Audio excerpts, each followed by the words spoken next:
ধরুন বিদেশের মাটিতে মন্ত্রী হলেন এক নারী, তাও আবার যুক্তরাজ্য ভিত্তিক, আর সেই নারী যদি হয় বাংলাদেশি বংশোদ্ভূত তাহলে কেমন হবে? অন্যদিকে 2010 সাল থেকে টানা 5 বার এমপিও হয়েছেন।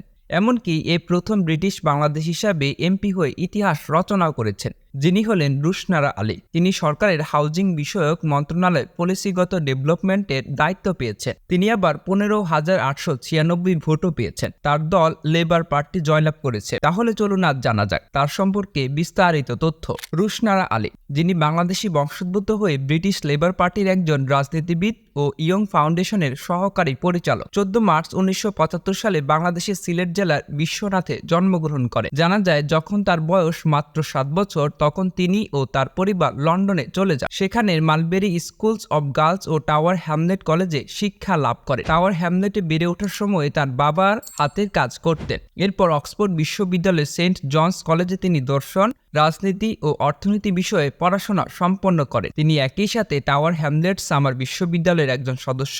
দ্য গার্ডিয়ান, প্রসপেক্ট ও প্রোগ্রেস ম্যাগাজিনে তিনি জাতীয় ও স্থানীয় নানা রাজনৈতিক বিষয় নিয়ে প্রবন্ধ লিখেছেন। এছাড়াও তিনি questions time extra, BBC radio 4 এর ওমেন্স আওয়ার এবং থিঙ্কিং অ্যালোডে উপস্থিত হন। এমনকি দ্য গার্ডিয়ানের মতে তিনি ব্রিটেনের সবচেয়ে ক্ষমতাশালী মহিলাদের একজন। কিছুদিন আগে অনুষ্ঠিত হয়ে যাওয়া যুক্তরাজ্যের সাধারণ নির্বাচনে নিরঙ্কুশ জয় পেয়েছেন লেবার পার্টি। আর এই দলটির হয়ে এবারে নির্বাচনে লড়ে এমপি হয়েছেন বাংলাদেশি বংশোদ্ভূত রুশনারা আলী সহ বাঙালি 4 নারী, যিনি টানা 5বারের মতো লেবার পার্টি থেকে এমপি নির্বাচিত হয়েছেন। এ দেখে সামাজিক যোগাযোগ মাধ্যম সহ সবার কাছে প্রশংসা ভাসছেন তিনি। এছাড়াও সংবাদের শিরোনামে তো আছেনই। উইকিপিডিয়া তথ্য মতে 2007 সালে এপ্রিলে লেবার পার্টির পক্ষ থেকে নির্বাচনে অংশ নেয়ার জন্য বেথনাল গ্রিন অ্যান্ড বাউ এলাকায় জন্য নির্বাচিত হন এবং 11,574 ভোট পেয়ে 6ই মে 2010 সালে তিনি সংসদ সদস্য নির্বাচিত হন। তিনি হাউস অব কমন্সে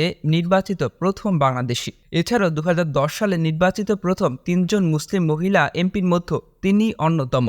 তারপর 2014 সালের 26 সেপ্টেম্বর তিনি সংসদ থেকে পদত্যাগ করেন। পদত্যাগের কারণ হিসেবে তিনি উল্লেখ করেন তার দল ক্ষমতাসীন দলের সাথে একমত হয়ে ইরাকে যে সামরিক আগ্রাসন চালিয়েছে তা কোনো সমাধান নয় এবং তা দীর্ঘমেয়াদী সমস্যা তৈরি করবে। তিনি এ ধরনের যুদ্ধ কখনোই সমর্থন করতে পারেন না। দেশ বিদেশে আলোচিত এমন ব্যক্তিদের নিয়ে সবসময় ভিডিও পেতে স্কিলফির সাথেই থাকুন।